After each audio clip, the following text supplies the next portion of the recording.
A co-founder of the social news and entertainment website Reddit has been found dead. He certainly was a prodigy, although he never kind of thought of himself like that.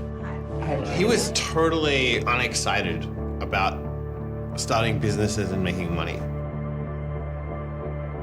There's a profound sense of loss tonight in Highland Park, Aaron Swartz' hometown, as loved ones say goodbye to one of the internet's brightest lights. Open access and computer activists are mourning his loss. An astonishing intellect. You talk to people who knew him. He was killed by the government, and MIT betrayed all of its basic principles. They wanted to make an example out of him, okay? Governments have an insatiable desire to control. He was potentially facing 35 years in prison and a $1 million fine. Raising questions of prosecutorial zeal, and I would say even misconduct. Have you looked into that particular matter and reached any conclusions? Growing up, I slowly had this process of realizing that all the things around me that people had told me were just the natural way things were, the way things always would be. They weren't natural at all. They were things that could be changed, and they were things that, more importantly, were wrong and should change. And once I realized that, there was really kind of no going back.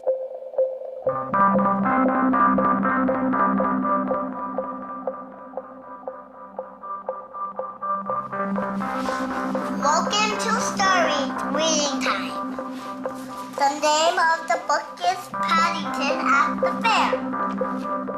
Well, he was born in Highland Park and grew up here. Aaron came from a family of 3 brothers, all extraordinarily bright. So we were all, not the best behaved children and, 3 boys running around all the time, causing trouble. Hey, no. Aaron, what? But I've come to the realization Aaron learned how to learn at a very young age. 1, 2, 3, 4, 5, 6, 7, 8, 9, 10. Knock, knock. Who's there? Aaron. Aaron who? Aaron, funny man. He knew what he wanted, and he always wanted to do it. He always accomplished what he wanted. His curiosity was endless. Here's a little picture of what the planets are. And each planet has a symbol.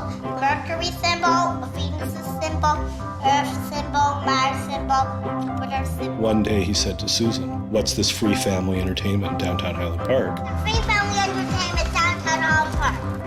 He was 3 at the time, and she said, "What are you talking about?" And he said, "Look, it says here on the refrigerator, free family entertainment in downtown Highland Park." And so she was floored and astonished that he could read.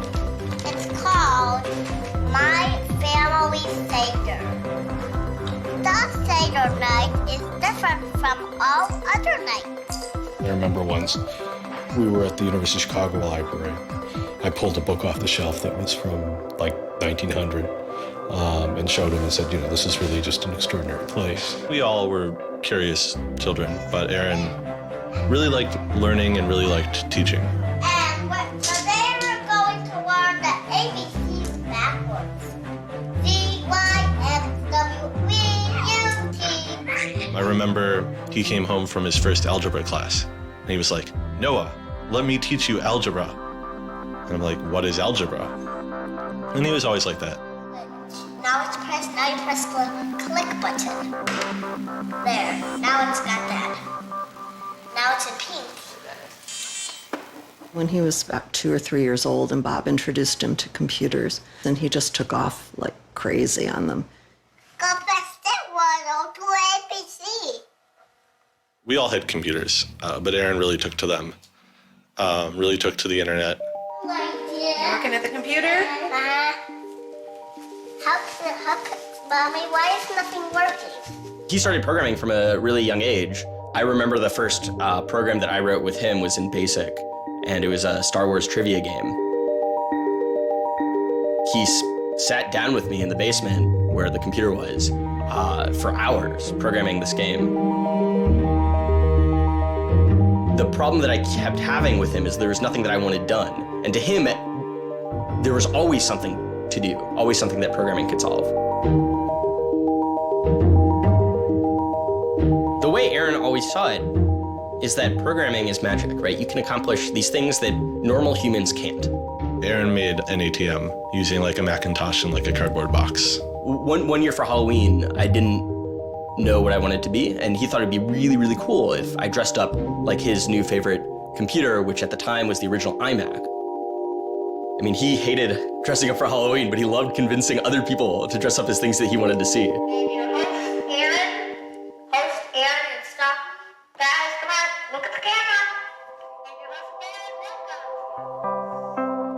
He made this website called The Info, where people can just fill in information. Like, I'm sure someone out there knows all about gold leafing. Why don't they write about that on this website? And then other people could come at a later point and read that information and edit the information if they thought it was bad. Not too dissimilar from Wikipedia, right? And this was before Wikipedia had begun, and this was developed by a 12-year-old in his room by himself, running on, this tiny server using ancient technology. And one of the teachers responds like, "This is a terrible idea. You can't just let anyone author the encyclopedia. The whole reason we have scholars is to write these books for us. How could you ever have such a terrible idea?"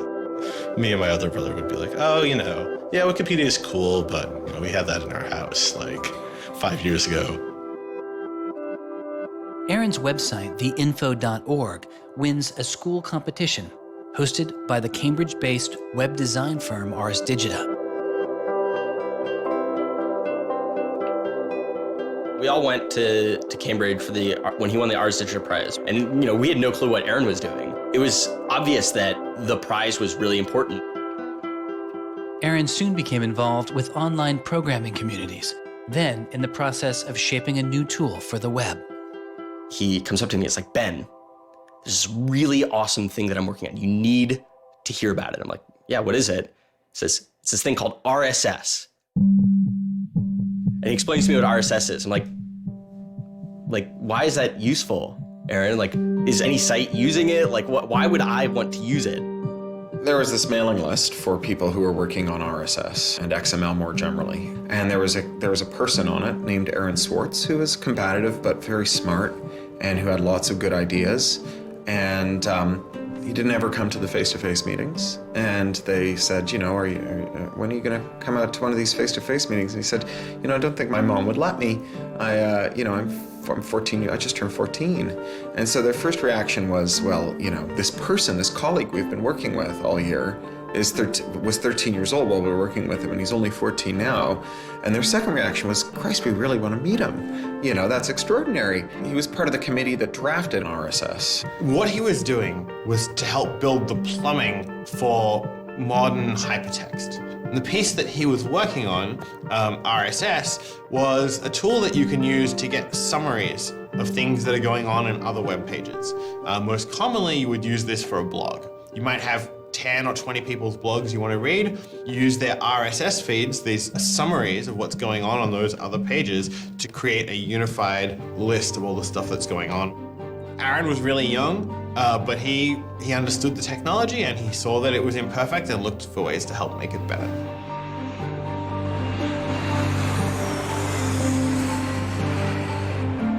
So his mom started bundling him on planes in Chicago. We'd pick him up in San Francisco. We'd introduce him to interesting people to argue with, and we'd marvel at his horrific eating habits. He only ate white food, only steamed rice and not fried rice because that wasn't sufficiently white, and white bread and so on. And you kind of marvel at the quality of the debate emerging from this, what appeared to be a small boy's mouth. And you think, this is a kid who's really going to go somewhere if he doesn't die of scurvy. Aaron, you're up. I think the difference is that now you can't make companies like Doc was saying. You can't have companies that just, let's sell dog food over the internet, let's sell dog food over cell phones. But there's still a lot of innovation going on. I think if you don't see the innovation, maybe your head is in the sand. He takes on this alpha nerd personality where he's sort of like, I'm smarter than you, and because I'm smarter than you, I'm better than you, and I can tell you what to do. It's an extension of him being kind of like a twerp. So you aggregate all these computers together and now they're solving big problems like searching for aliens and trying to cure cancer. First met him on IRC, on Internet Relay Chat. He didn't just write code. He also sort of got people excited about solving problems. He was a connector. The free culture movement has had a lot of his energy. I think Aaron was trying to make the world work. He was trying to fix it. He had a very kind of strong personality that definitely ruffled feathers at times. It wasn't necessarily the case that he was always comfortable in the world and the world wasn't always comfortable with him. Aaron got into high school and was really just sick of school. He didn't like it. He didn't like any of the classes that were being taught. He didn't like the teachers.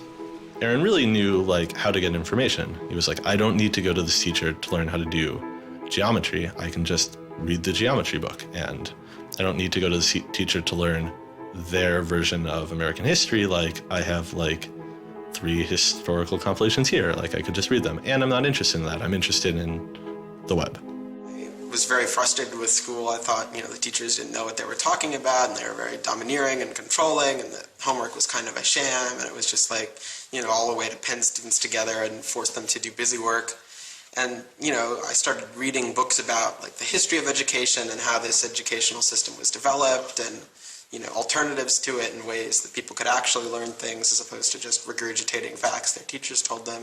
And that kind of led me down this path of questioning things. Once I questioned the school I was in, I questioned the society that built the school, I questioned the businesses that the schools were training people for, and I questioned the government that, set up this whole structure. One of the things he was most passionate about was copyright, especially in those early days. Copyright has always been something of a burden on the publishing industry and on readers. But it wasn't an excessive burden. It was a reasonable institution to have in place to make sure that people got paid. What Aaron's generation experienced was the collision between this antique copyright system and this amazing new thing we were trying to build, the internet and the web. These things collided, and what we got was chaos. He then met Harvard law professor Lawrence Lessig, who was then challenging copyright law in the Supreme Court. A young Aaron Swartz flew to Washington to listen to the Supreme Court hearings. I am Aaron Swartz, and I'm here to listen to see the Eldred argument. Why did you fly out here from Chicago and come all this way to see the Eldred argument? That's a more difficult question.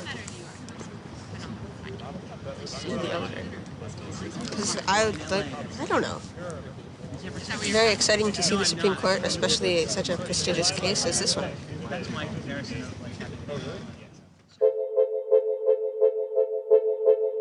Lessig was also moving forward with a new way to define copyright on the internet. It was called Creative Commons. So the simple idea of Creative Commons is to give people, creators, a simple way to mark their creativity with the freedoms they intended to carry. So if copyright is all about all rights reserved, then this is a kind of some rights reserved model. It's I want a simple way to say to you, here's what you can do with my work, even if there are other things which you need to get my permission before you could do. And Aaron's role was the computer part. How do you architect the licenses so they would be simple and understandable and expressed in a way that machines could process it? And people are like, why do you have this, 15-year-old kid writing the specifications for the Creative Commons? Don't you think that's a huge mistake? And Larry's like, the biggest mistake we would have is not listening to this kid. He's not even tall enough to get over the podium, and it wasn't these movable podiums, so it was this embarrassing thing where once he put his screen up, nobody could see his face. When you come to our website here, and you go to choose license, it gives you this list of options, it explains what it means, and you fill out 3 simple questions. Do you want to require attribution? Do you want to allow commercial uses of your work? Do you want to allow modifications of your work? I was floored, just completely flabbergasted that these adults regarded him as an adult. And Aaron stood up there in front of a whole audience full of people and just started talking about the platform that he'd created for Creative Commons. And they were all listening to him. I was sitting at the back thinking, he's just a kid. Why are they listening to him? But they did. Well, I don't think I comprehended it fully. Though critics have said it does little to ensure artists get paid for their work, the success of Creative Commons has been enormous. Currently on the website Flickr alone, over 200 million people use some form of Creative Commons license. He contributed through his technical abilities, and yet it was not simply a technical matter to him. Aaron often wrote candidly in his personal blog. I think deeply about things, and I want others to do likewise. I work for ideas and learn from people. I don't like excluding people. I'm a perfectionist, but I won't let that get in the way of publication. Except for education and entertainment, I'm not going to waste my time on things that won't have an impact. I try to be friends with everyone, but I hate it when you don't take me seriously. I don't hold grudges. It's not productive, but I learn from my experience. I want to make the world a better place.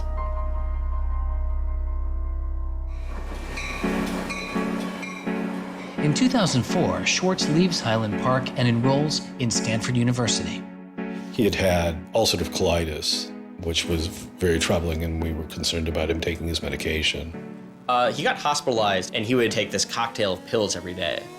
And one of those pills was a steroid, which stunted his growth and made him feel different from many of the other students. Aaron, I think, shows up at Stanford ready to do scholarship and finds himself in effectively a babysitting program for overachieving high schoolers who, in 4 years, are meant to become, captains of industry and one percenters. And I think it just made him bananas. In 2005, after only 1 year of college, Swartz was offered a spot at a new startup incubation firm called Y Combinator, led by Paul Graham. And he's like, hey, I have this idea for a website. And Paul Graham likes him enough and says, yeah, sure. So Aaron drops out of school, moves to this apartment. So this used to be Aaron's apartment when he moved here. I have vague memories of my father telling me how difficult it was to get a lease because Aaron had no credit and he dropped out of college. Aaron lived in what's now the living room, and some of the posters are left over from when Aaron lived here. And then the library. There are more books, but a lot of them are Aaron's. Aaron's Y Combinator site was called Infogami, a tool to build websites. But Infogami struggles to find users, and Swartz eventually merges his company with another Y Combinator project in need of help. It was a project headed by Steve Huffman and Alexis Ohanian, called Reddit. There we were, starting from almost nothing. No users, no money, no code, and growing day by day into a hugely popular website. And it showed no signs of letting up. First we had 1,000 users, then 10,000, then 20,000, and on and on. It was just incredible. Reddit becomes huge, and it's a real sort of geeky corner of the internet. There's a lot of humor, there's a lot of art, and there's just people who flock to the site and make that site the main site they go to every morning to get their news. Reddit kind of just borders on chaos at some level. So on the one hand, it's a place where people discuss news of the day, technology, politics, and issues. And yet there is a lot of kind of not safe for work material, offensive material. There's some subreddits where trolls find a welcome home. And so in that sense, Reddit has been kind of home to controversy as well. It kind of sits on that edge of chaos. Reddit catches the attention of the corporate magazine giant Condé Nast, who makes an offer to buy the company. Some large amount of money, large enough that my dad was getting bugged with questions about how do I store this money? Like a lot of money. Like a lot of money. Probably more than $1 million, but I don't actually know. And he is how old at the time? 19, 20. So it was in this apartment. They sat around on what predated these couches, hacking on Reddit. And when they sold Reddit, they threw a giant party, and then all flew out to California the next day and left the keys with me. It was funny, he just sold a startup, so we all kind of presumed he was the richest person around, but he said, oh no, I'll take this tiny little shoebox-sized room. That's all I need. It was barely larger than a closet. The idea of him spending his money on fancy objects just seems so implausible. He explains it's I like living in apartments, so I'm not going to spend a lot of money on a new place to live. I'm not going to buy a mansion. And I like wearing jeans and a t-shirt, so I'm not going to spend any more money on clothes. So like, it's, really no big deal. What is a big deal to Swartz is how traffic flows on the internet and what commands our attention. In the old system of broadcasting, you were fundamentally limited by the amount of space in the airwaves. You could only send out 10 channels over the airwaves of television, right? Or even with cable, you had 500 channels. On the internet, everybody can have a channel. Everyone can get a blog or a MySpace page. Everyone has a way of expressing themselves. And so what you see now is not a question of who gets access to the airwaves. It's a question of who gets control over the ways you find people. You start seeing power centralizing in sites like Google, these sort of gatekeepers that tell you where on the internet you want to go, the people who provide you your sources of news and information. So it's not, only certain people have a license to speak. Now everyone has a license to speak. It's a question of who gets heard. After he started working in San Francisco at Condé Nast, he comes into the office and they want to give him a computer with all this crap installed on it and say that he can't install any new things on his computer, which to a developer is outrageous, right? From the first day, he was complaining about all this stuff. Gray walls, gray desks, gray noise. The first day I showed up here, I simply couldn't take it. By lunchtime, I had literally locked myself in a bathroom stall and started crying. I can't imagine staying sane with someone buzzing in my ear all day, let alone getting any actual work done. Nobody else seems to get work done here either. Everybody's always coming into our room to hang out and chat or invite us to play the new video game system that Wired is testing. He really had different aspirations that were politically oriented. And Silicon Valley just doesn't really quite have that culture that orients technical activity for the purposes of political goals. Aaron hated working for a corporation. They all hate working for Condé Nast, but Aaron is like the only one who's not going to take it. And Aaron basically gets himself fired by not showing up to work ever. It was said to be a messy breakup. Both Alexis Ohanian and Steve Huffman declined to be interviewed for this film. He rejected the business world.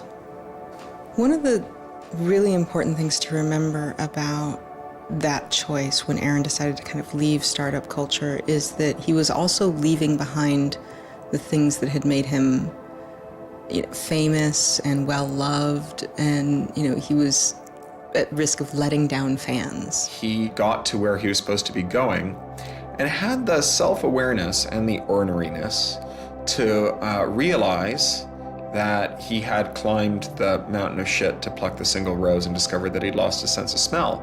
And rather than sit there and insist that it wasn't as bad as it seemed, and he did get the rose in any event, he climbed back down again, which is pretty cool. The way Aaron always saw it is that programming is magic, right? You can accomplish these things that normal humans can't by being able to program. So if you had magical powers, would you use them for good or to make you mountains of cash? Swartz was inspired by one of the visionaries he had met as a child, the man who had invented the World Wide Web, Tim Berners-Lee. In the 1990s, Berners-Lee was arguably sitting on one of the most lucrative inventions of the 20th century. But instead of profiting from the invention of the World Wide Web, he gave it away for free.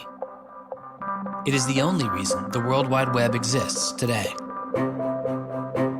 Aaron is certainly deeply influenced by Tim. Tim is certainly a very prominent early internet genius who doesn't in any sense cash out. He's not at all interested in how he's going to figure out how to make $1 billion.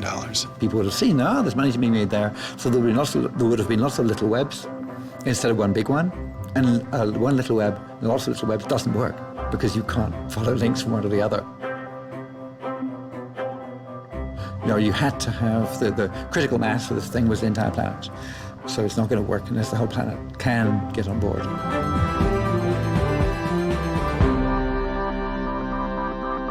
I mean, I feel very strongly that it's not enough to just live in the world as it is, to just kind of take what you're given and, follow the things that adults told you to do and that, your parents told you to do and that society tells you to do. I think you should always be questioning. I take this very scientific attitude that everything you've learned is just provisional, that, it's always open to recantation or refutation or questioning. And I think the same applies to society. Once I realized that there were real serious problems, fundamental problems that I could do something to address, I didn't see a way to forget that. I didn't see a way not to. We just started spending a lot of time just kind of as friends. We would just talk for hours into the night. I definitely should have understood that he was flirting with me. I think to some degree I was like, this is a terrible idea and impossible, and therefore I will pretend it is not happening. As my marriage was breaking down and I was really stuck without anywhere to go, we became roommates and brought my daughter over. We moved in and furnished a house, and it was really peaceful. Like, my life had not been peaceful for a while, and really neither had his.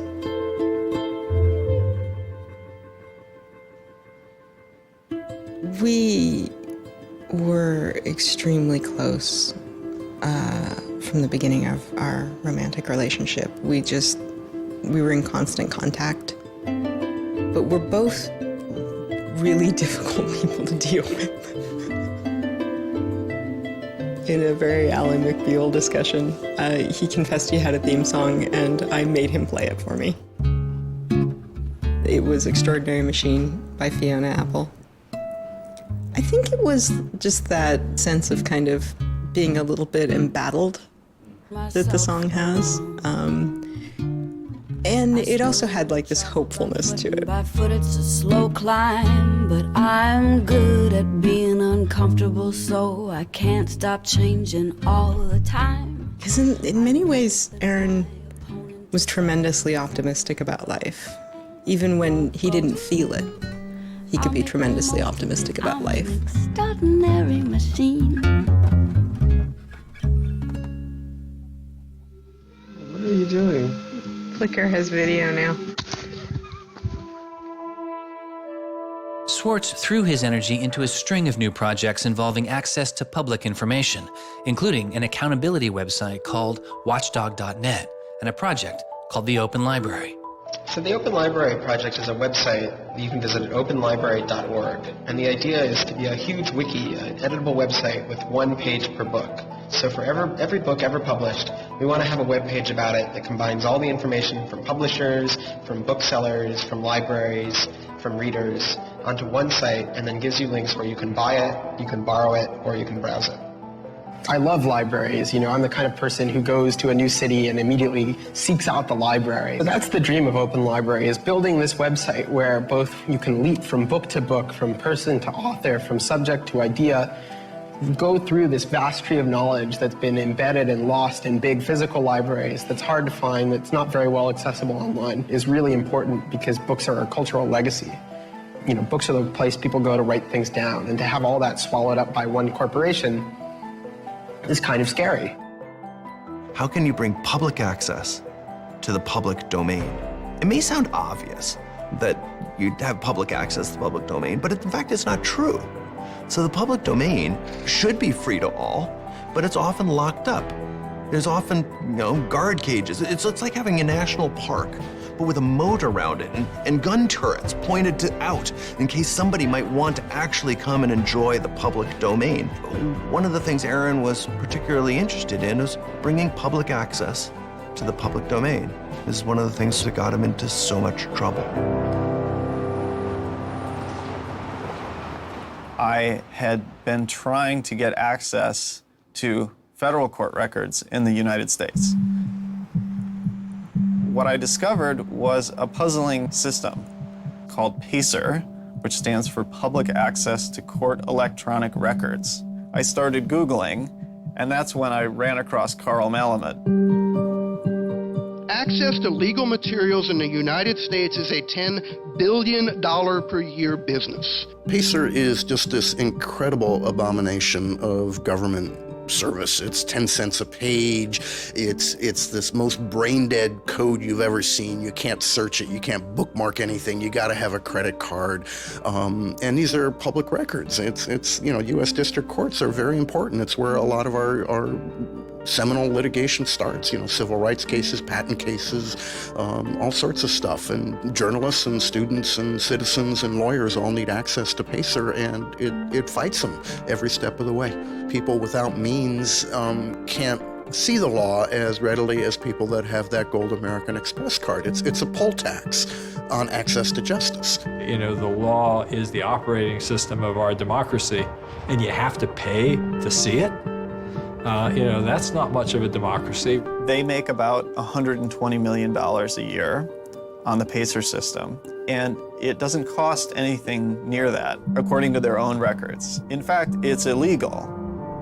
The E-Government Act of 2002 states that the courts may charge only to the extent necessary in order to reimburse the costs of running PACER.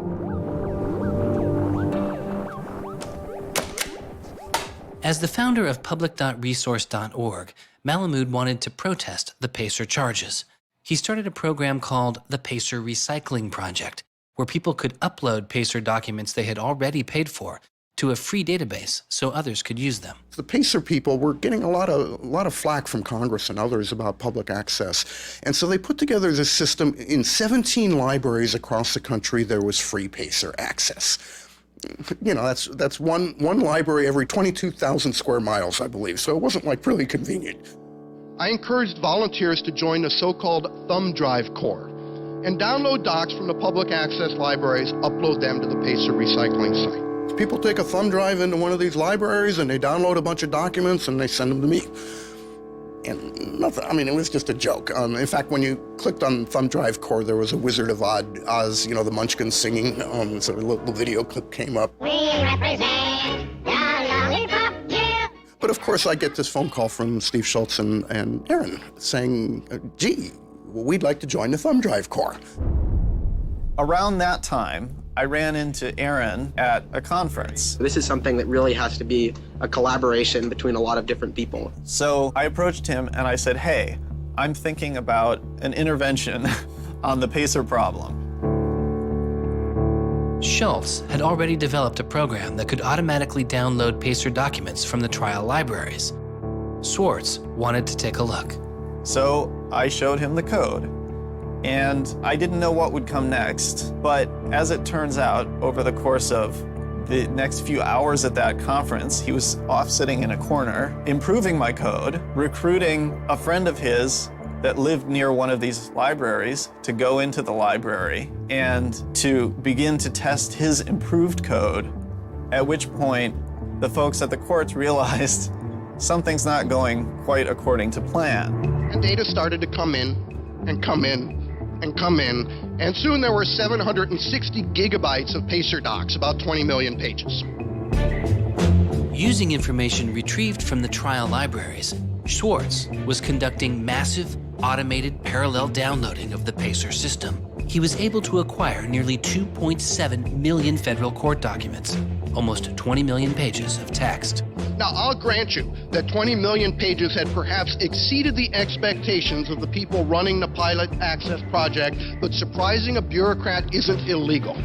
Aaron and Carl decided to go talk to the New York Times about what happened.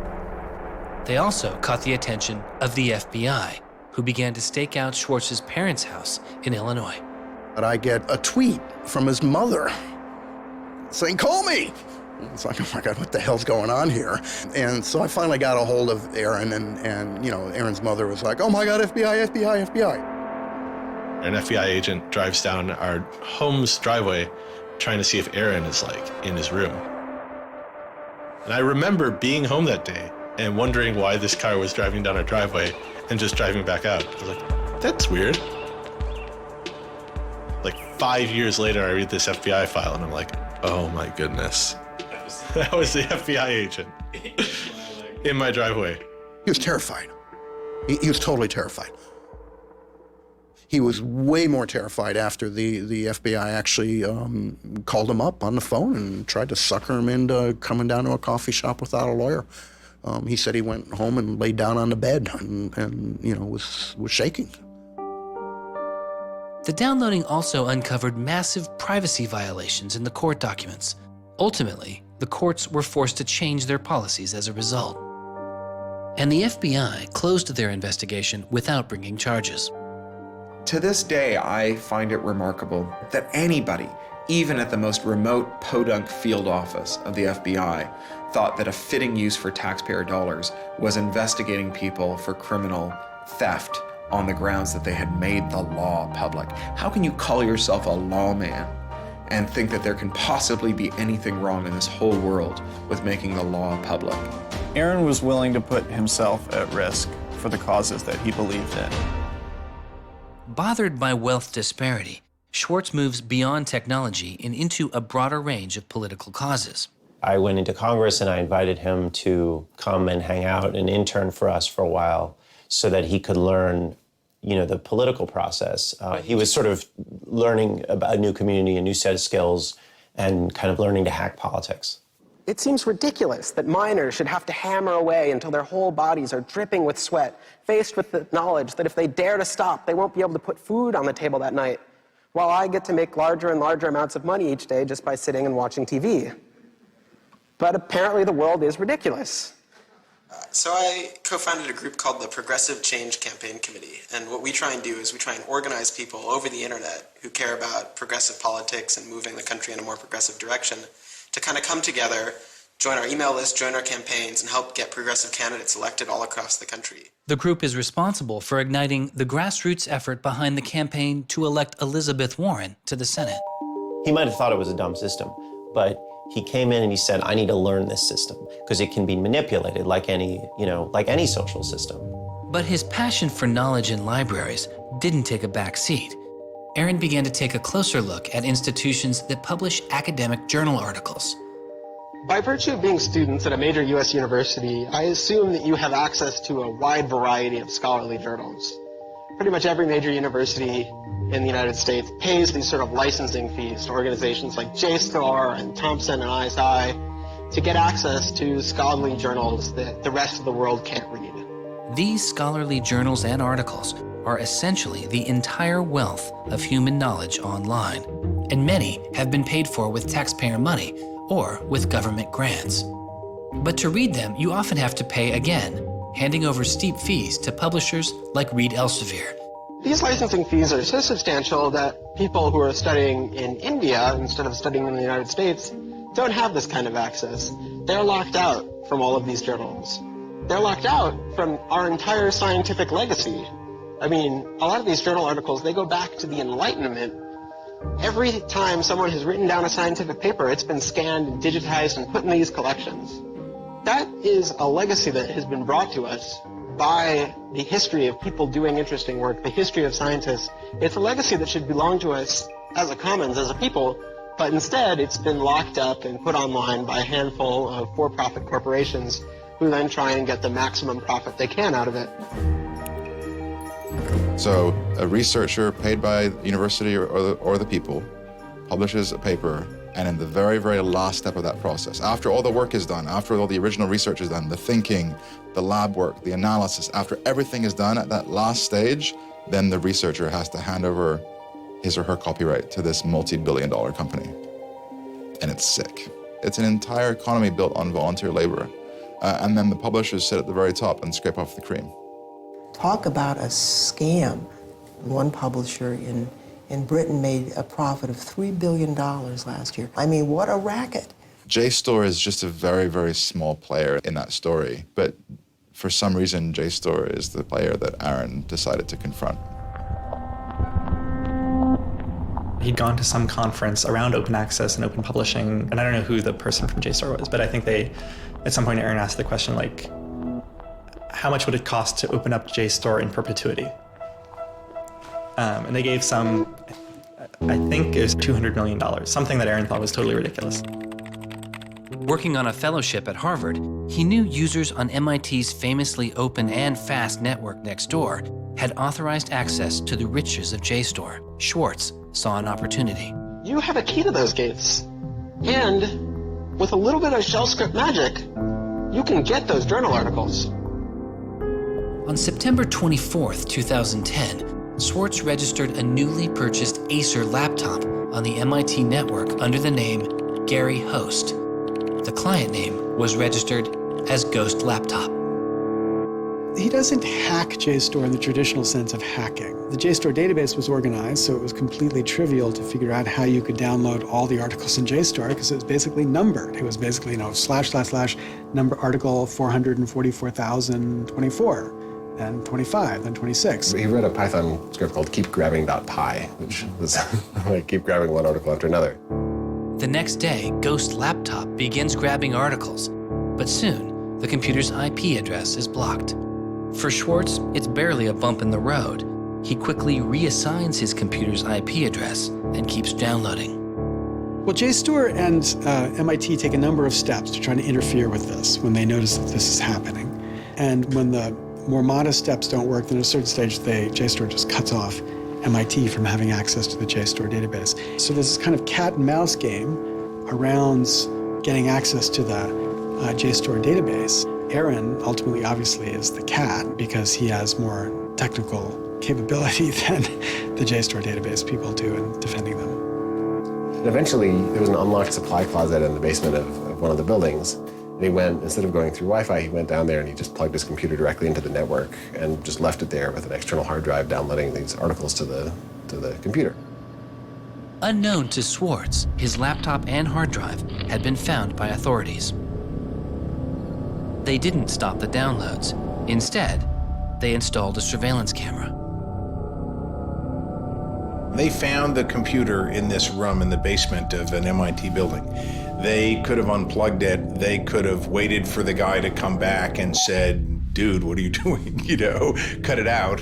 Who are you? And they could have done all that kind of stuff, but they didn't. What they wanted to do was film it to gather evidence to make a case. That's the only reason you film something like that.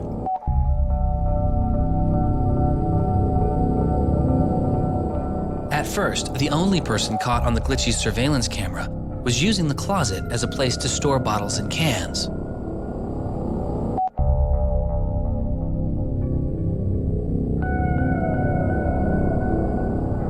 But days later, it caught Swartz.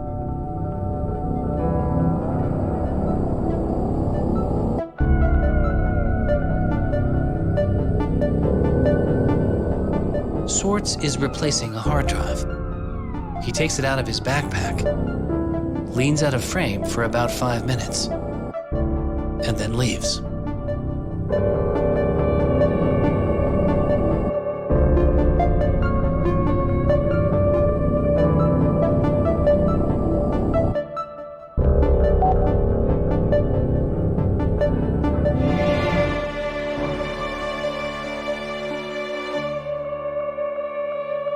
And then they organized a stakeout where as he was biking home from MIT, these cops came out from either side of the road or something like that and started going after him. He describes that he was pressed down and assaulted by the police. He tells me that it's unclear that they were police that were after him. He thought that someone was trying to attack him. He does tell me they beat him up. I was just devastated. The notion of any kind of criminal prosecution of anyone in our family or anything was so foreign and incomprehensible, I didn't know what to do. Well, they execute search warrants at Aaron's house, his apartment in Cambridge, and his office at Harvard. 2 days before the arrest, the investigation had gone beyond JSTOR and the local Cambridge police. It had been taken over by the United States Secret Service. The Secret Service began investigating computer and credit card fraud in 1984, but 6 weeks after the attack on 9/11, their role expanded. President Bush used the Patriot Act to establish a network of what they called electronic crimes task forces. The bill before me takes account of the new realities and dangers posed by modern terrorists. According to the Secret Service, they are primarily engaged in activity with economic impact, organized criminal groups, or use of schemes involving new technology. The Secret Service turned Swartz's case over to the Boston U.S. Attorney's Office. There was a guy in the U.S. Attorney's Office who had the title head of the Computer Crimes Division or Task Force. I don't know what else he had going, but you're certainly not much of a computer crimes prosecutor without a computer crime to prosecute. So he jumped on it, kept it for himself, didn't assign it to someone else within the office or the unit, and that's Steve Hyman. Prosecutor Stephen Hyman has been largely out of public view since the arrest of Aaron Swartz, but he can be seen here in an episode of the television show American Greed, filmed around the time of Aaron's arrest. He is describing his previous case against the notorious hacker Alberto Gonzalez, a case that garnered Hyman enormous press attention and accolades. Gonzalez masterminded the theft of over 100 million credit card and ATM numbers, the largest such fraud in history. Here, Hyman, describing Gonzalez, gives his view on the hacker mindset. These guys are driven by a lot of the same things that we're driven by. They have an ego, they like challenge, and of course they like money and everything you can get from money. One of the suspects implicated in the Gonzalez case was a young hacker named Jonathan James. Believing Gonzalez's crimes would be pinned on him, James committed suicide during the investigation. In an early press release describing the government's position in the case of Aaron Swartz, Hyman's boss, U.S. Attorney for the District of Massachusetts Carmen Ortiz, said this: "Stealing is stealing, whether you use a computer command or a crowbar, and whether you take documents, data, or dollars." It's not true. It's obviously not true. I'm not saying it's harmless, and I'm not saying that we shouldn't criminalize stealing of information, but you've got to be much more subtle in trying to figure out exactly which kinds of harms are harmful here. So the thing about a crowbar is every time I break into a place with a crowbar, I do damage. There's no doubt about it. But when Aaron writes a script that says download, download, download 100 times in a second, there's no obvious damage to anybody. If he does that for the purpose of gathering archive to do academic research on it, there is never any damage to anybody. He wasn't stealing, he wasn't selling what he got or giving it away. He was making a point, as far as I could tell. The arrest took its toll on Swartz. He just wouldn't talk about it. And he's like very stressed. If you thought like the FBI was like going to come to your doorstep any day, anytime you went down the hall, even to do your laundry, and they would break into your apartment because you left the door unlocked, like, I'd be pretty stressed. And it was clear. And so Aaron was always sort of like in like a dour mood.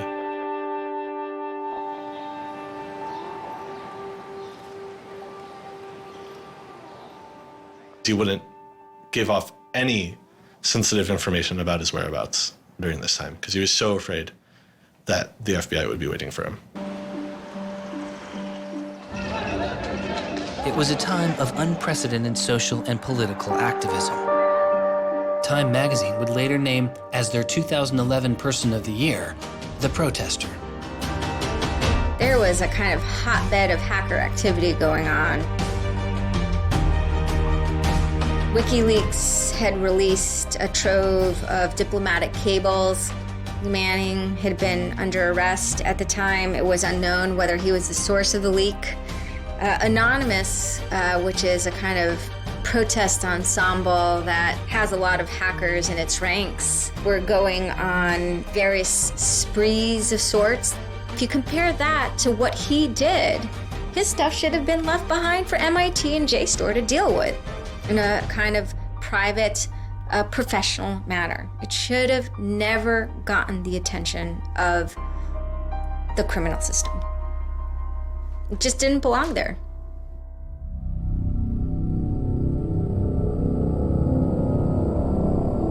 Before he was indicted, Swartz was offered a plea deal that involved 3 months in prison, time in a halfway house, and a year of home detention, all without the use of a computer. It was on the condition that Swartz plead guilty to a felony. Here we are. We have no discovery, no evidence whatsoever about what the government's case is, and we have to make this immense decision where the lawyer is pushing you to do this, the government is giving you a non-negotiable demand, and you're told that your likelihood of prevailing is small, so whether you're guilty or not, you're better off taking the deal. Boston has its own computer crimes division, with lots of lawyers, probably more lawyers than they need.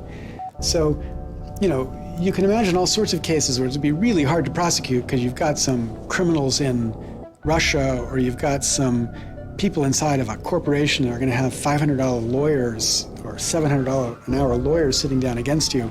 And then you've got this case with this kid, which is pretty easy to prove that he did something, and he's already marked himself as a troublemaker with the FBI, so why not go as tough as you can in here against that guy? It's good for you, the prosecutor, it's good for the Republic because you're fighting all those terrorist types. I was so scared. I was so scared of having my computer seized. I was so scared of going to jail because of my computer being seized. I had confidential material from sources from my previous work on my laptop.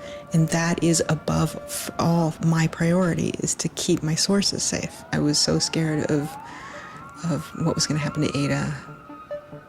Aaron told me that they'd offered him a deal, and he finally just said that he would take it if I told him to. And I came real close to saying take it. He had developed like serious political aspirations in the intervening time between when, that moment when he ended that entrepreneurial startup life and begun this new life that had come to this political activism. And he just didn't believe that he could continue in his life with a felony. He said to me one day, we were walking by the White House, and he said to me, they don't let felons work there.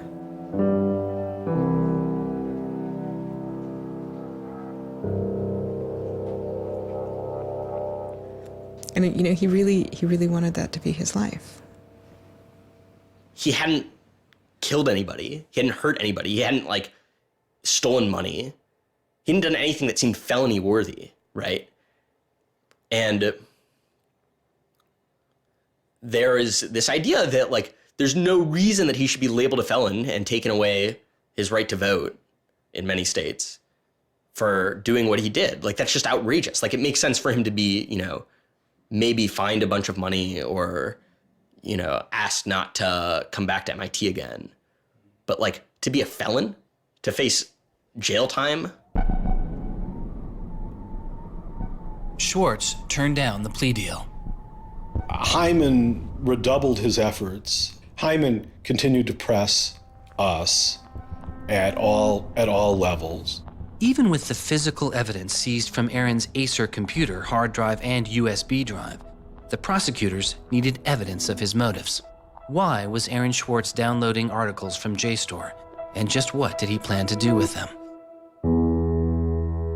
The government claims that he was planning to publish these. We don't really know whether that was his real intention, because Aaron also had a history of doing projects where he'd analyze giant data sets of articles in order to learn interesting things about them. The best evidence for that was that when he was at Stanford, he also had downloaded the whole Westlaw legal database. In a project with Stanford law students, Swartz had downloaded the Westlaw legal database. He uncovered troubling connections between funders of legal research and favorable results. He did this amazing analysis of for-profit companies giving money to law professors who wrote law review articles which were then beneficial to Exxon during an oil spill, right? So it was a very corrupt system of funding, vanity research. Swartz had never released the Westlaw documents. In theory, he could have been doing the same thing about the JSTOR database. That would have been completely okay. If he were, on the other hand, intending to create a competitive service to JSTOR, we're going to set up our own, access to the Harvard Law Review and charge, money for it, then, okay, now it seems like criminal violation because you're commercially trying to exploit this material, but it's kind of crazy to imagine that's what he was doing. So, but then there's the middle case. Well, what if he was just trying to liberate it for all of the developing world? But depending on what he was doing, it creates a very different character to how the law should be thinking about it. The government was prosecuting him as if this was like a commercial criminal violation, like stealing a whole bunch of credit card records. It was that kind of crime.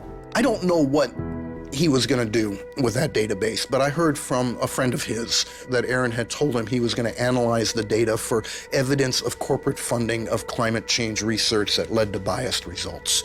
And I totally believe that.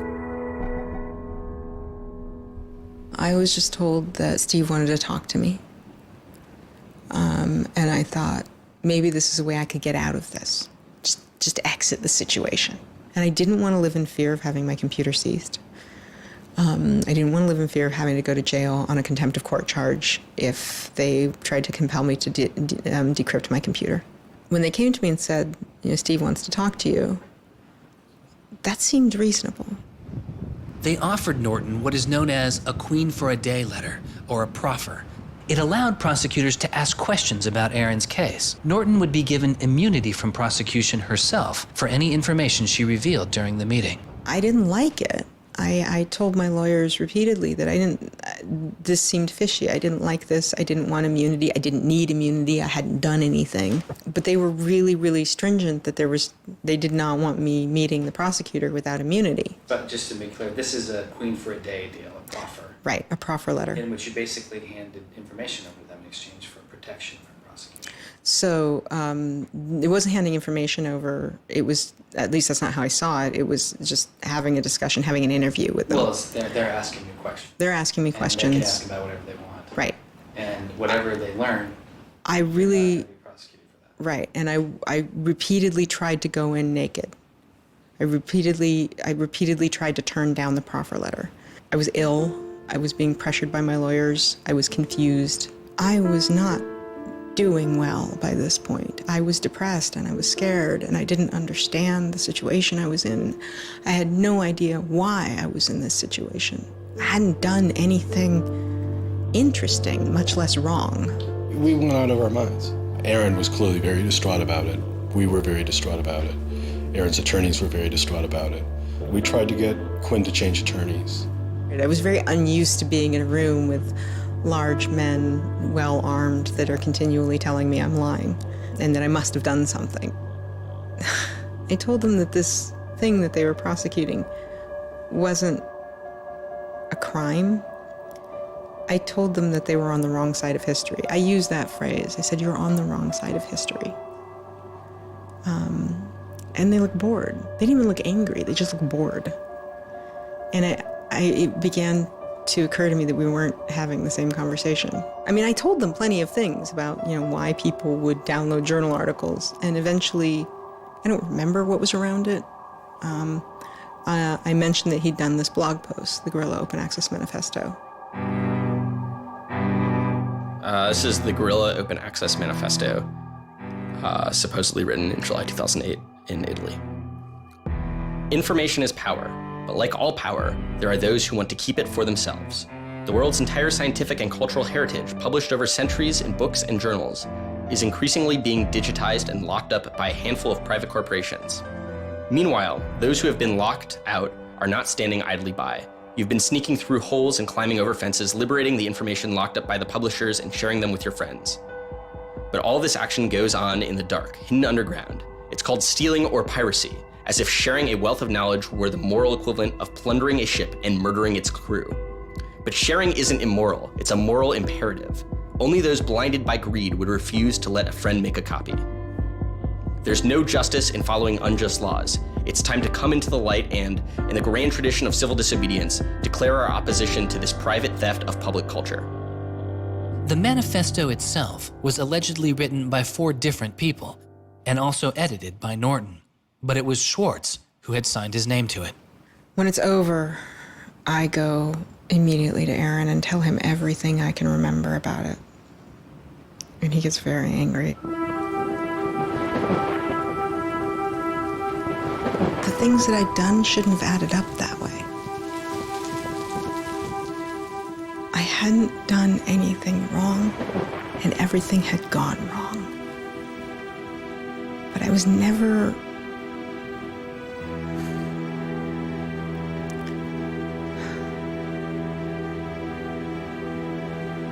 I'm still angry.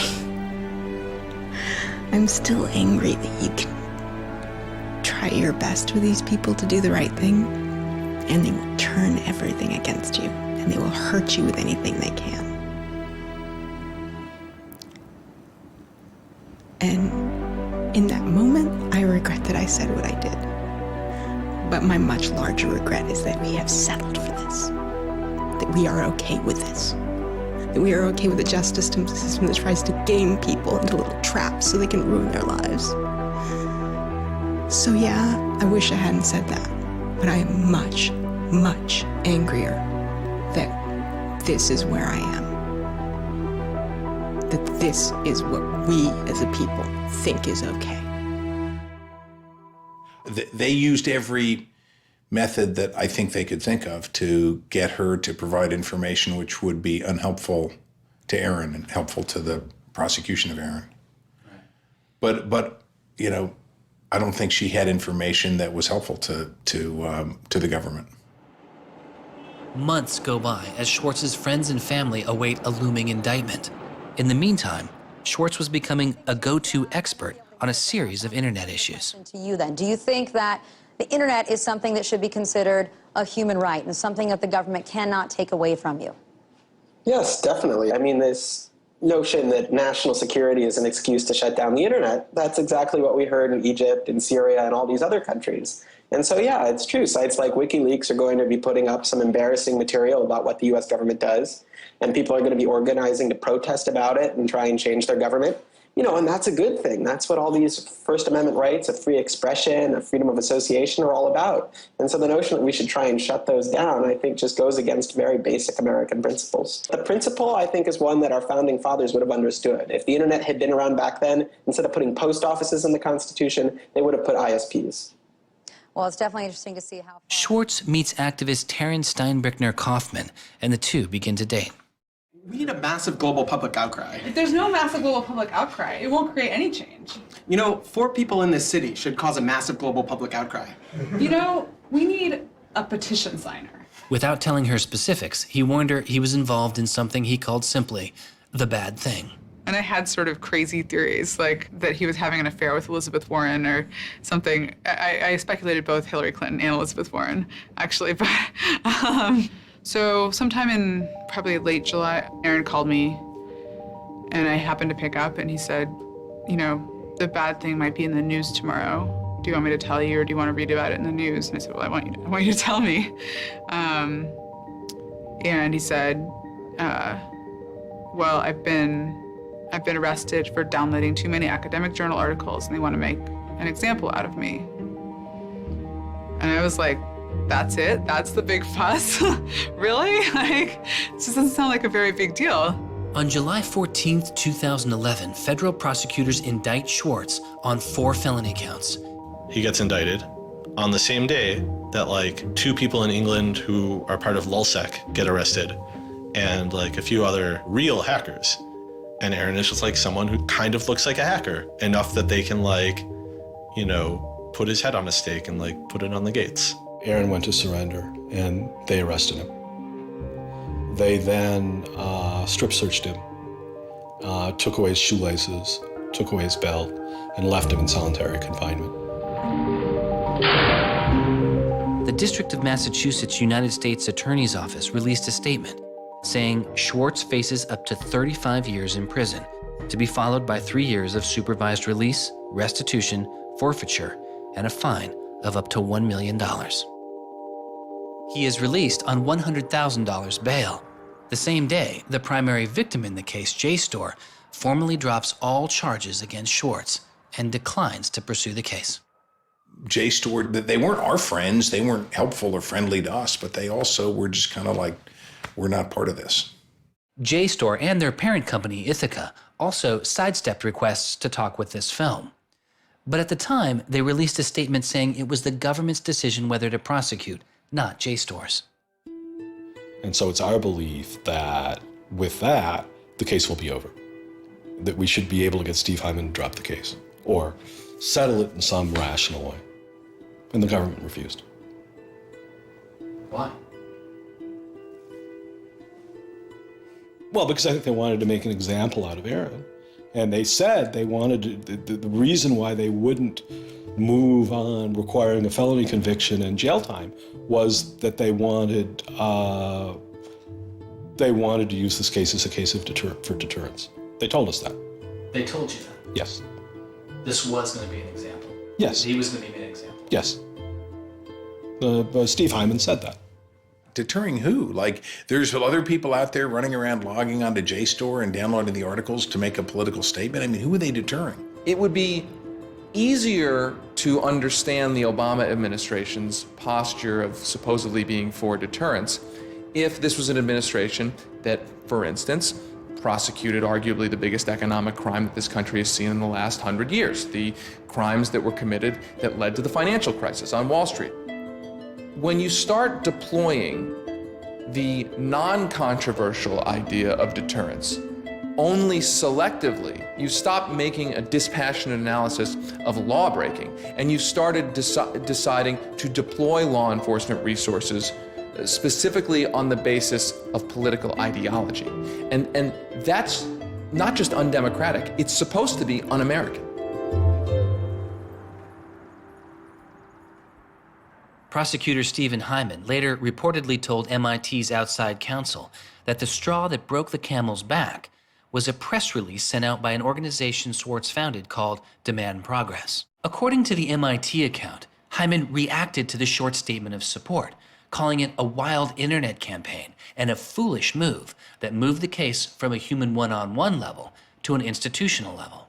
That was a poisonous combination. A prosecutor who didn't want to lose face, who had a political career in the offing maybe, and didn't want to have this come back and haunt them. You spent how many tax dollars arresting someone for taking too many books out of the library and they got your ass handed to you in court? No way. I then moved to try to put his pressure on MIT in various ways to get them to go to the government and request the government to stop the prosecution.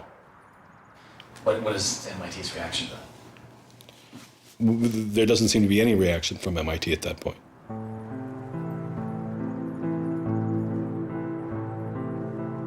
MIT doesn't defend Aaron, which to people inside of the MIT community seems outrageous because MIT is a place that encourages hacking in the biggest sense of the word. At MIT, the idea of going and running around on roofs and tunnels that you weren't allowed to be in was not only a rite of passage, it was part of the MIT tour. And lockpicking was a winter course at MIT. They had the moral authority to stop it in its tracks. MIT never stood up and took a position of saying to the feds, don't do this. We don't want you to do this. You're overreacting. This is too strong, that I'm aware of. They acted kind of like any corporation would. They helped the government. They didn't help us unless they felt they had to, and they never tried to stop it. MIT declined repeated requests to comment, but they later released a report saying they attempted to maintain a position of neutrality and believed Hyman and the U.S. Attorney's Office did not care what MIT thought or said about the case. MIT's behavior seemed really at odds with the MIT ethos, right? You could argue that MIT turned a blind eye and that was okay for them to do. But taking that stance, taking that neutral stance in and of itself was taking a pro-prosecutor stance. If you look at Steve Jobs and Steve Wozniak, they started by selling a blue box, which was a thing designed to defraud the phone company. If you look at Bill Gates and Paul Allen, they initially started their business by using computer time at Harvard, which was pretty clearly against the rules. The difference between Aaron and the people I just mentioned is that Aaron wanted to make the world a better place. He didn't just want to make money. Swartz continues to be outspoken on a variety of internet issues. You know, the reason the internet works is because of the competitive marketplace of ideas. And what we need to be focusing on is getting more information about our government, more accessibility, more discussion, more debate. But instead, it seems like what Congress is focused on is shutting things down. Aaron thought he could change the world just by explaining the world very clearly to people. Flame can literally control your computer and make it spy on you. So welcome, Aaron. Good to have you back on the show here. You know, just like spies used to in olden days, put microphones and tap what people were saying, now they're using computers to do the same things. Schwartz's political activity continues, his attention turning to a bill moving through Congress designed to curb online piracy. It was called SOPA. Activists like Peter Eckersley saw it as an enormous overreach, threatening the technical integrity of the internet itself. And one of the first things I did was to call Aaron. I said, can we do a big online campaign against this? This isn't a bill about copyright. It's not? No, he said. It's a bill about the freedom to connect. Now I was listening. And he thought about it for a while and then said yes. And he went and founded Demand Progress. Demand Progress is an online activism organization. We've got around 1.5 million members now, but started in the fall of 2010. Aaron was one of the most prominent people in a community of people who helped lead organizing around social justice issues at the federal level in this country. SOPA was the bill that was intended to curtail online piracy of music and movies, but what it did was basically take a sledgehammer to a problem that needed a scalpel. If passed, the law would allow a company to cut off finances to entire websites without due process, or even to force Google to exclude their links. All they needed was a single claim of copyright infringement. It pitted the titans of traditional media against a new and now far more sophisticated remix culture. It makes everyone who runs a website into a policeman. And if they don't do their job of making sure nobody on their site uses it for anything that's even potentially illegal, the entire site can get shut down without even so much as a trial. This was over the top. I mean, this was a catastrophe. This bill poses a serious threat to speech and civil liberties for all who use the internet. There were only a handful of us who said, look, we're not for piracy either, but it makes no sense to destroy the architecture of the internet, the domain name system, and so much that makes it free and open in the name of fighting piracy. And Aaron got that right away. The freedoms guaranteed in our Constitution, the freedoms our country had been built on, would be suddenly deleted. New technology, instead of bringing us greater freedom, would have snuffed out fundamental rights we'd always taken for granted. And I realized that day, talking to Peter, that I couldn't let that happen. When SOPA was introduced in October 2011, it was considered inevitable. Our strategy when it first came out was to hopefully slow the bill down, maybe weaken it a little bit, but even we didn't think that we would be able to stop this bill. Having worked in Washington, what you learn is that typically in Washington, the legislative fights are fights between different sets of corporate moneyed interests. They're all duking it out to pass legislation. And the fights that are the closest are when you have one set of corporate interests against another set of corporate interests, and they're financially equally matched in terms of campaign contributions and lobbying. Those are the closest ones. The ones that aren't even fights typically are ones where all the money is on one side, all the corporations are on one side, and it's just millions of people on the other side. I haven't seen anything like PIPA and SOPA in all my time in public service. There were more than 40 United States senators on that bill as co-sponsors. So there were already a long, long way to getting the 60 votes to have it clear all the procedural hoops. Even I began to doubt myself. It was a rough period. Swartz and Demand Progress were able to marshal enormous support, using traditional outreach combined with commonly used voice-over IP to make it very easy for people to call Congress. I've never met anybody else who was able to operate at his level, both on the technological side and on the campaign strategy side. Millions of people contacted Congress and signed anti-SOPA petitions. Congress was caught off guard. There was just something about watching those clueless members of Congress debate the bill, watching them insist they could regulate the internet and a bunch of nerds couldn't possibly stop them. I am not a nerd. I'm just not enough of a nerd. Maybe we ought to ask some nerds what this thing really does. Let's have a hearing, bring in the nerds. Really? Nerds? You know, I think actually the word you're looking for is experts. To enlighten you so your laws don't backfire, break the internet. We use the term geek, but we're allowed to use that because we are geeks. The fact that it got as far as it did without them talking to any technical experts reflects the fact that there is a problem in this town. I'm looking for somebody to come before this body and testify in a hearing and say, this is why they're wrong. There used to be an office that provided science and technology advice, and members could go to them and say, help me understand XYZ. And Gingrich killed it. He said it was a waste of money. Ever since then, Congress has plunged into the dark ages. I don't think anybody really thought that SOPA could be beaten, including Aaron. I think it was worth trying, but it didn't seem winnable. And I remember maybe a few months later, I remember him just turning to me and being like, I think we might win this. And I was like, that would be amazing. Calls to Congress continue. When the domain hosting site GoDaddy becomes a supporter of the bill, tens of thousands of users transferred their domain names in protest. Within a week, a humbled GoDaddy reverses their position on SOPA. When the Congress people that supported the record and movie industries realized that there was this backlash, they kind of scaled the bill back a little bit. You could see the curve happening. You could see that that our arguments were starting to resonate. It was like Aaron had been striking a match and it was being blown out. Striking another one was being blown out. And finally he'd managed to catch enough kindling that the flame actually caught, and then it turned into this roaring blaze. On January 16th, 2012, the White House issued a statement saying they didn't support the bill. And then this happened. I'm a big believer that we should be dealing with issues of piracy and we should deal with them in a serious way, but this bill is not the right bill.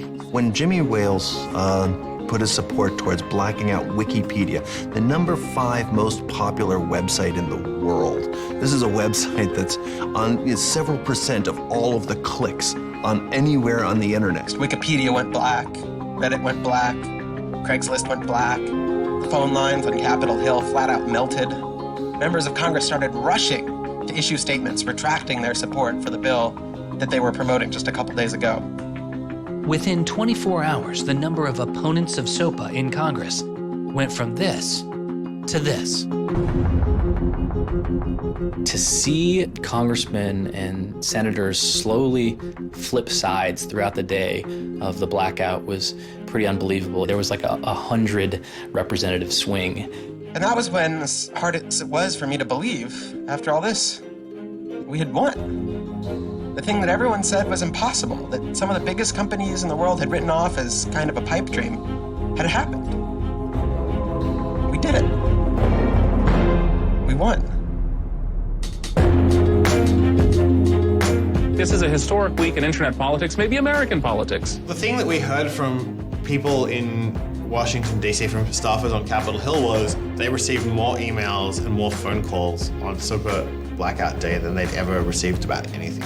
I think that was an extremely exciting moment. This was the moment when the internet had grown up politically. It was exhilarating because it's hard to believe it actually happened. It's hard to believe a bill with so much financial power behind it didn't simply sail through the Congress. And not only did it not sail through, it didn't pass at all.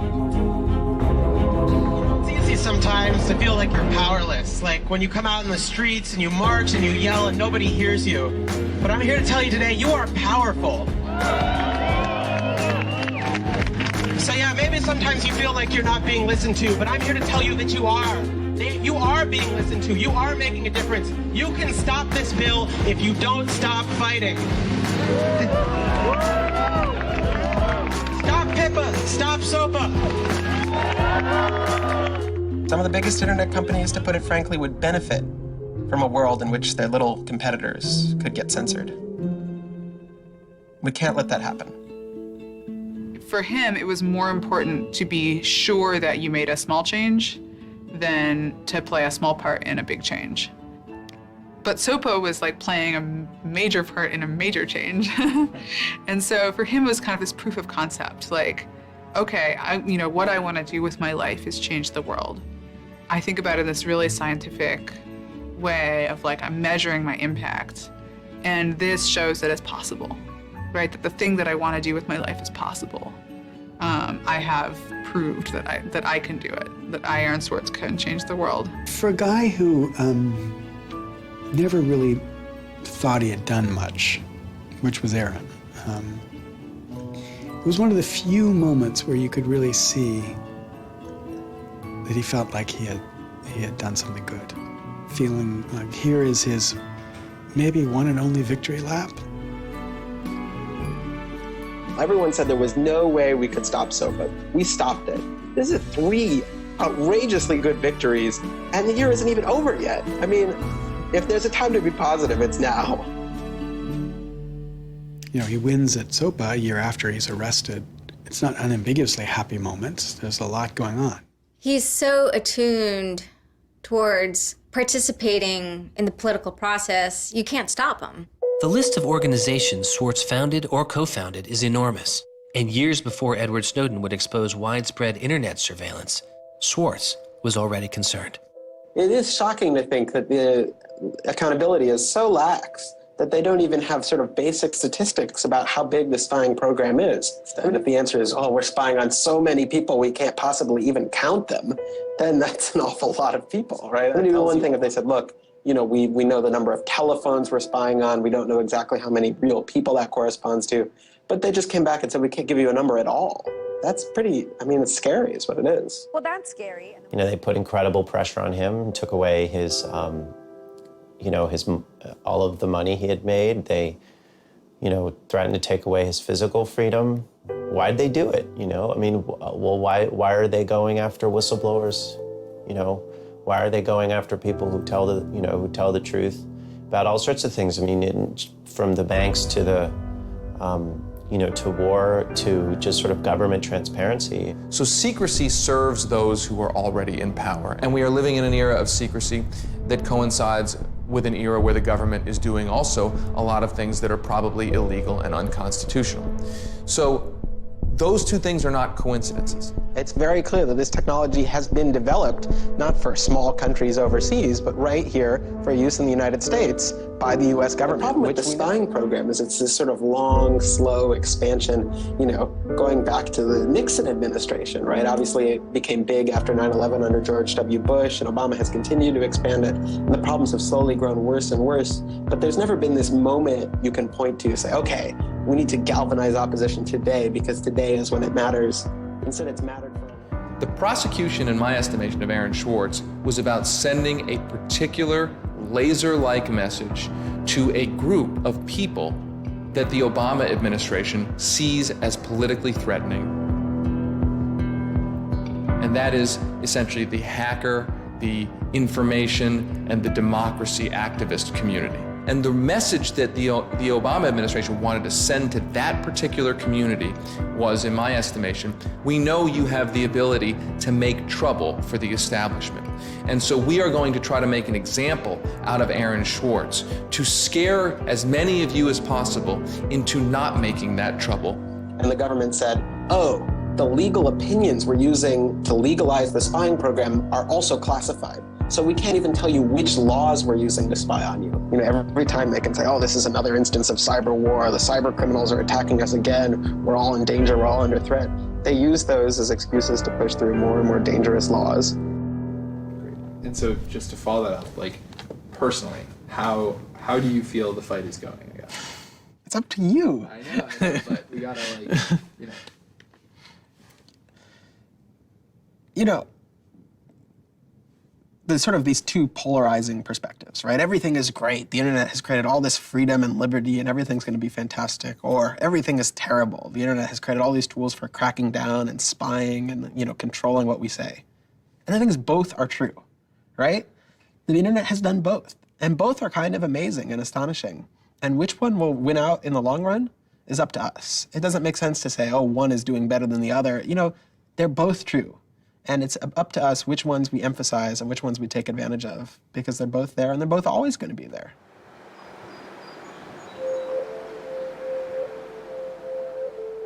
On September 12, 2012, federal prosecutors filed a superseding indictment against Swartz, adding additional counts of wire fraud, unauthorized access to a computer, and computer fraud.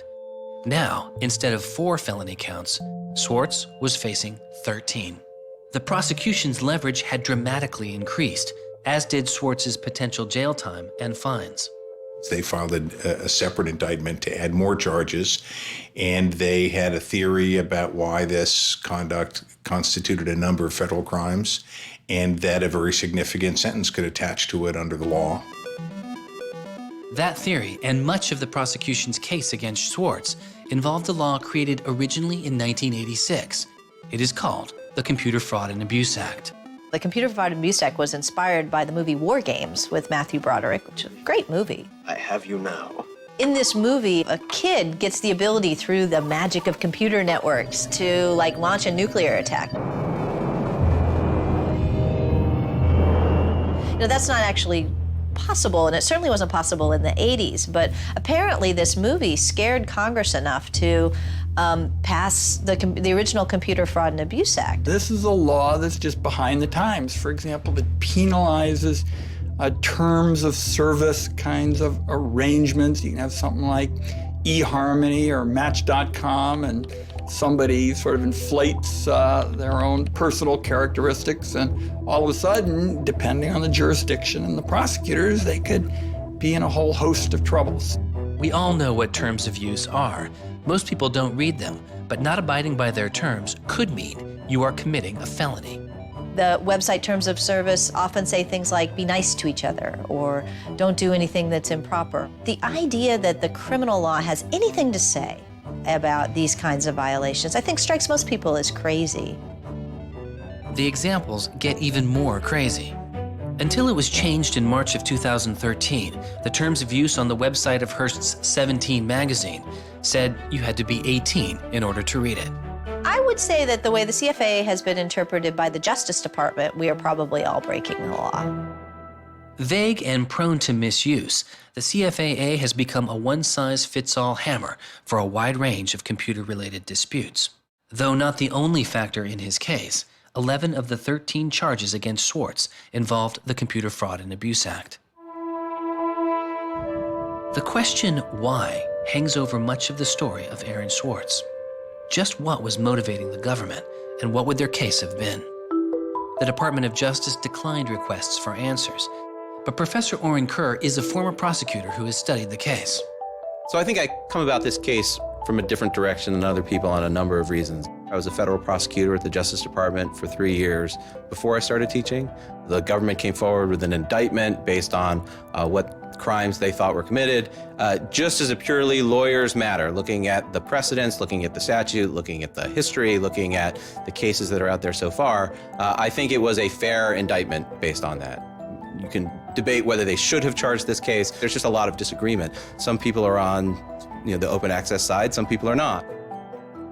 I think the government took Swartz's guerrilla open access manifesto very seriously. And I think they saw him as somebody who was committed as a moral imperative to breaking the law to overcome a law that Swartz saw as unjust. And in a democracy, if you think a law is unjust, there are ways of changing that law. There's going to Congress, as Swartz did so masterfully with SOPA. Or you can violate that law in a way to try to nullify that law. And I think what was driving the prosecution was the sense that Swartz was committed not just to breaking the law, but to really making sure that law was nullified, that everyone would have access to the database in a way that you couldn't put the toothpaste back into the tube. It would be done, and Swartz's side would win. There's a big disagreement in society as to whether that is an unjust law, and ultimately that's a decision for the American people to make, working through Congress. And then the second problem is, I think, we're still trying to figure out what's the line between less serious offenses and more serious offenses. We're now entering this different environment of computers and computer misuse, and we don't yet have a really strong sense of exactly what these lines are. So we're just working that out. This is a poor use of prosecutorial discretion. The hammer that the Justice Department has to scare people with it just gets bigger and bigger and bigger. And so most people just, you can't roll the dice with your life like that. Should we tap somebody's phone? Should we film them? Should we turn somebody and get them to testify against these other people? That's how federal agents and prosecutors think. They build cases, they make cases. Swartz was caught in the gears of a brutal criminal justice system that could not turn back. A machine that has made America the country with the highest rate of incarceration in the world. We have in this country allowed ourselves to be captured by the politics of fear and anger. And anything we're afraid of, like the future of the internet and access, and anything we're angry about instinctively creates a criminal justice intervention. And we've used jail, prison, and punishment to resolve a whole host of problems that historically were never seen as criminal justice problems. The impulse to threaten, indict, prosecute, which is part of what has created this debate and controversy over online access and information on the internet, is very consistent with what we've seen in other areas. The one difference is that the people who are usually targeted and victimized by these kinds of criminal and carceral responses are typically poor and minority. Swartz's isolation from friends and family increased. He had basically stopped working on anything else, and the case was, in fact, like taking over sort of his whole life. One of Aaron's lawyers apparently told the prosecutors that he was emotionally vulnerable and that was something that they really needed to keep in mind so that they knew that. It was weighing on him very heavily. He did not like having his actions and his movements restricted in any way. And the threat of jail, which they pounded him with a lot, was terrifying to him. Completely exhausted his financial resources, and it cost us a lot of money also, and he raised a substantial amount of money. So it was, it was in the millions of dollars. The legal defense? Yes. Was in millions? Yes. Yeah, I think he didn't want to be a burden to people. I think that was a factor. Like, I have my normal life, and then I have this shitty thing I have to deal with. And I try to keep the two of them as separate as possible. But they were just beginning to blur together, and everything was becoming shitty. Swartz faced a tough choice that was only getting tougher. Do you admit guilt and move on with your life, or do you fight a broken system? With his legal case, the answer was simple. He rejects the final plea deal, and a trial date is set. Aaron was resolute that he didn't want to knuckle under and accept something that he didn't believe was fair, but I also think he was scared.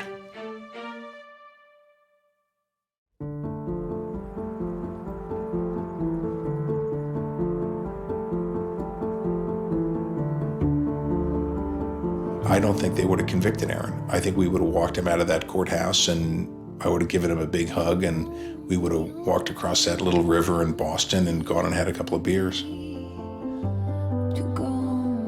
I really thought that we were right. I thought that we were going to win the case. I thought that we could win the case. He didn't talk about it very much, but you could see the enormous pain that he was going through.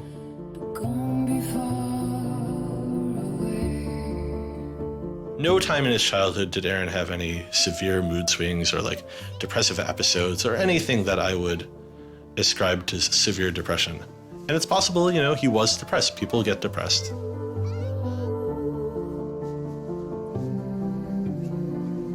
Very early in our relationship, 3 or 4 weeks in or something, I remember him saying to me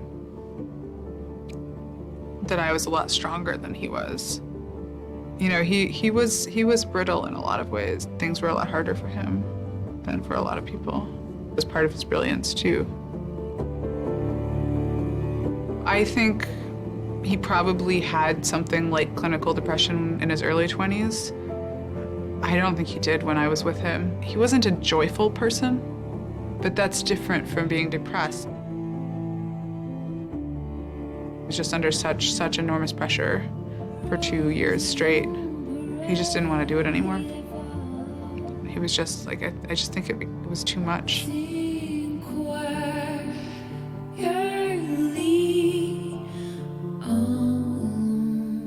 I got a phone call late at night. I could tell something was wrong, and then I called and I realized what had happened. A co-founder of the social news and entertainment website Reddit has been found dead. Police say 26-year-old Aaron Swartz killed himself yesterday in his Brooklyn apartment. I just thought, we've lost one of the most creative minds of our generation. It was like the whole world fell apart in that moment.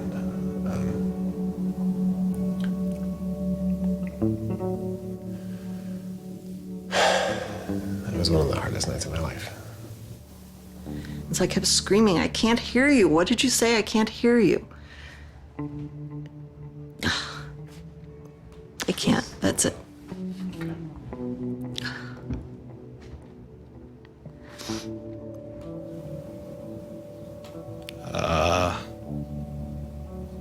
Yeah, none of it made any sense. And really still doesn't. I was so frustrated, angry.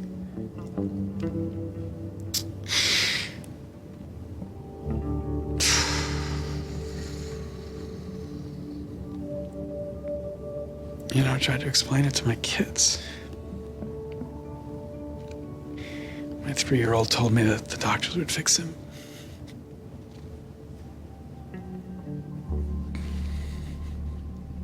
I've known lots of people who've died, but I've never lost anybody like this. Because everybody feels, and I do too, there's so much we could have more to do. I just didn't know he was there. I didn't know this was what he was suffering, and he was part of me. And I just wanted it to not be real. And then I just looked at his Wikipedia page and I saw the end date.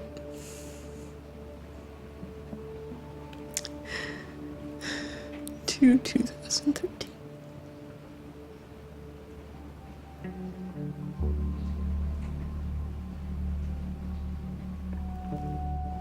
Aaron is dead. Wanderers in this crazy world, we have lost a mentor, a wise elder. Hackers for right, we're one down.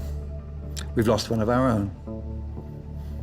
Nurturers, carers, listeners, feeders, parents, all, we have lost a child. Let us all weep.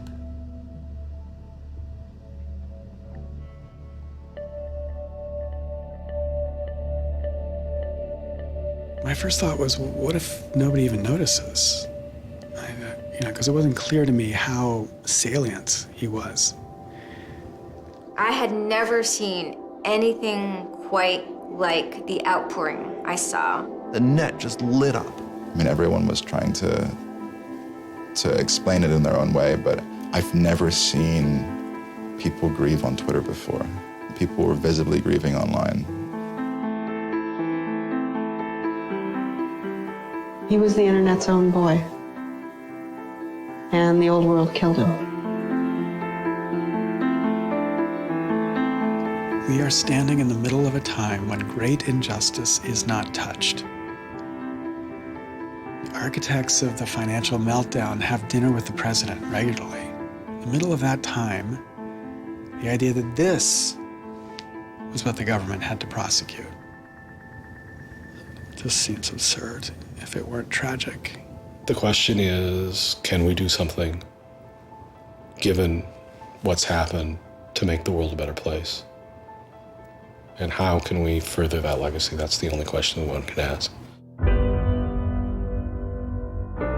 All over the world, there were starting to be hackathons and gatherings. Aaron Swartz has, in some sense, brought the best out of us in trying to say, how do we fix this?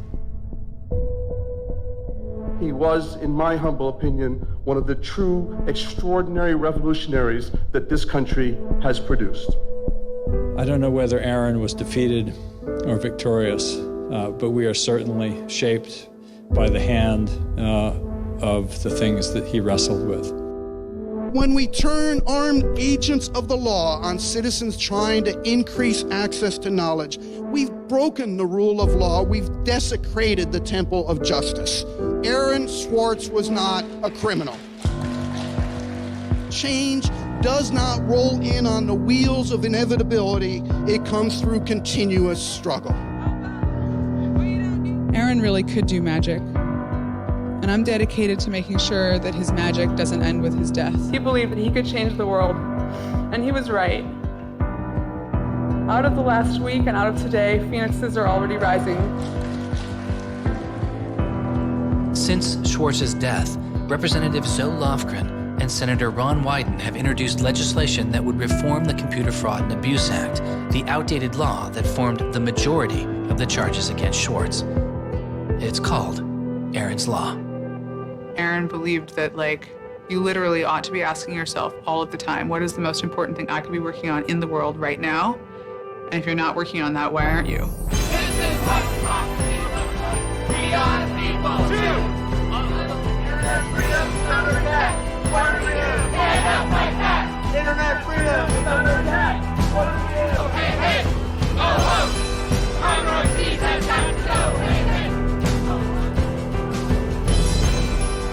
I wish we could change the past, but we cannot. But we can change the future, and we must. We must do so for Aaron. We must do so for ourselves. We must do so to make our world a better place, a more humane place, a place where justice works and access to knowledge becomes a human right. So there was a kid back in February from Baltimore, 14 years old, who had access to JSTOR. And he'd been spelunking through JSTOR after reading something. And he figured out a way to do early tests for pancreatic cancer. And pancreatic cancer kills the shit out of you because we detect it way too late. By the time we detect it, it's already too late to do anything about it. He sent emails off to the entire oncology department at Johns Hopkins, hundreds of them. And every 14-year-old kid, yeah. And most of them ignored it, right? But one of them sent him an email back and said, this is not an entirely stupid idea. Why don't you come on over? And this kid worked evenings and weekends with this researcher. And in February, I heard him on the news, just a couple of weeks after Aaron died, when Aaron was in the news a lot. Sorry. And he said the reason he was on the news is because they'd done it. They were shipping an early test for pancreatic cancer that was going to save lives. And he said, this is why what Aaron did was so important. Because you never know, right? This truth of the universe is not only something that policymakers use to figure out, what the speed limit should be. It's where the thing that's going to keep, your kid from dying of pancreatic cancer comes from. And without access, the person who might come up with the thing that's got your number on it may never find that answer. He slept so well, he didn't fall out of bed once, not even when he dreamed he was back on the spacecraft. Very good, Aaron. Very good. Yay, Aaron. Okay. Now it's song time.